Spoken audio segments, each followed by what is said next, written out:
before we move forward, if you're interested in using the same broker that Mitch and I use, go check out TradeNet. They currently have a 30% off sale going on where you can get the intro account, their base package, for $350. And that's pretty cheap because it comes with a funded account with 14,000 in buying power to trade with. There's also no PDT rule, and so new traders can trade as much as they want for cheap. And I honestly think this is a great thing for new traders because I think most of the time they're going to lose their first account anyway. And this is a much cheaper option instead of depositing thousands into a regular broker, and really is just a way for new traders to limit some of that risk when they first get started. And so if you're interested in checking that out, I'll include a link in the description. So thanks for watching and enjoy this video. What's up guys? Okay, so I did get into one trade today on AMD. It pulled back really nicely to the VWAP and I jumped in short with 300 shares. And while I'm happy with that share sizing, I definitely sold half of my position way too early. As soon as I was up $12 to $15, I sold 150 of those shares and made a tiny amount of money.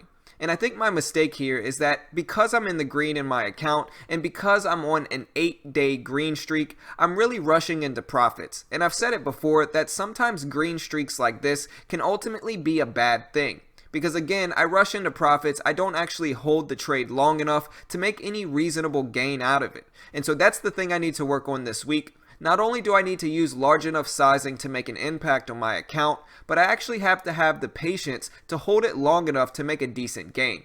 I also got into a few successful paper trades today, one of them with the moving average crossover, another with BOXL for a VWAP fade, and then another one on, I believe, CRON for a VWAP bounce. And again, all of those were successful, and so I'm starting to learn that I can be more active as well, and maybe I would be a little bit better as an active trader. And so if you have any suggestions for me, leave them in the comments below. We'll see what we can do for the rest of this week. You can take a look at my graph from the last 30 days and see it's been a little bit of a swinging direction, but I ultimately brought my account into the green, and so I'm happy about that.